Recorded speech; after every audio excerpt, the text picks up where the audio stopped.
Move on to an update on the FX and fixed income space.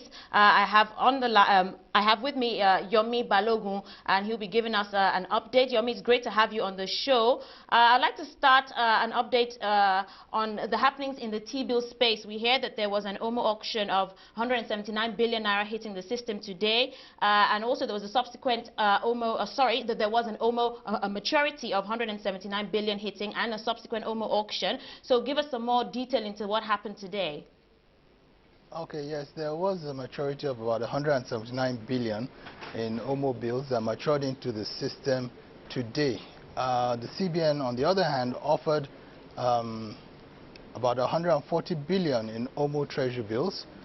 That was what was offered, but the total that was allotted is about 122 billion. Now, they had also on Tuesday offered about 100 billion in OMO bills, and the allotment was about 99 billion. So in total, they've sold over 200 billion in OMO bills. So do you feel that the maturities that we're seeing this week could trigger a price rally in the T-bills market? Well, not exactly. There would be a price rally in the maturities that were offered at the OMO auctions, because for those maturities, the rates were substantially higher than what was trading in the market. So we'll probably see a price rally in those maturities, but not in the other maturities. Now, of course, the MPC decision was out this week. Are you starting to see any impact at all in the fixed income space?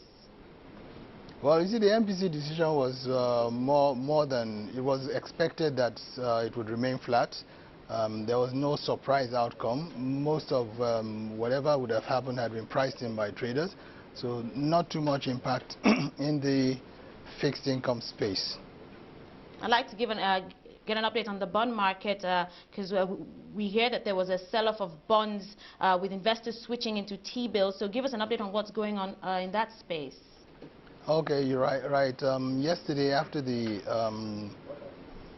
primary auction results were released, that's in the T-bill market auction, we had more or less sort of a sell-off from investors taking out their longer maturities and moving into the T-bill maturities, because the yields that were posted after the auction was substantially higher than what it was before. So we saw sort of a switch. Some of the investors took the decision to move from the longer end of the market into the shorter end of the market. Now let's get an update on the WDAS auctions we've seen this week.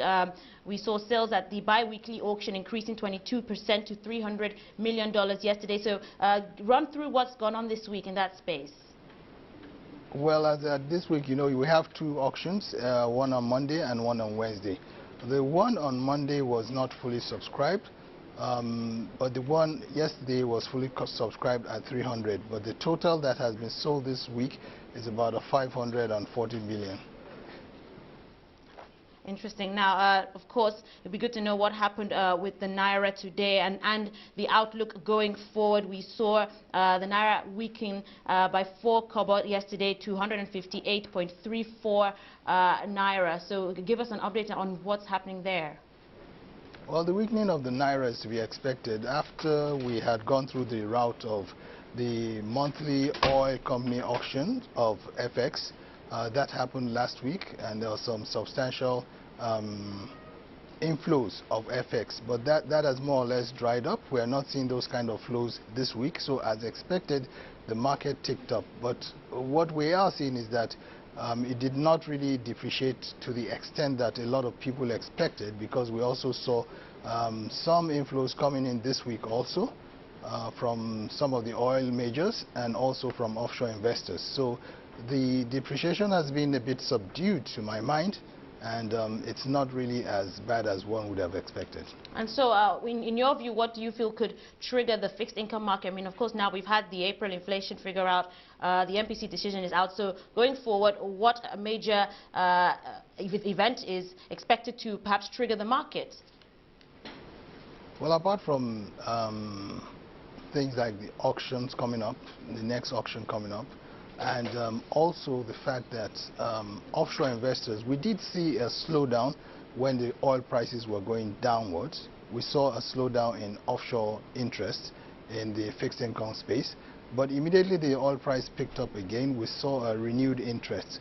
So I guess the oil price is one trigger that one would watch out for in that space.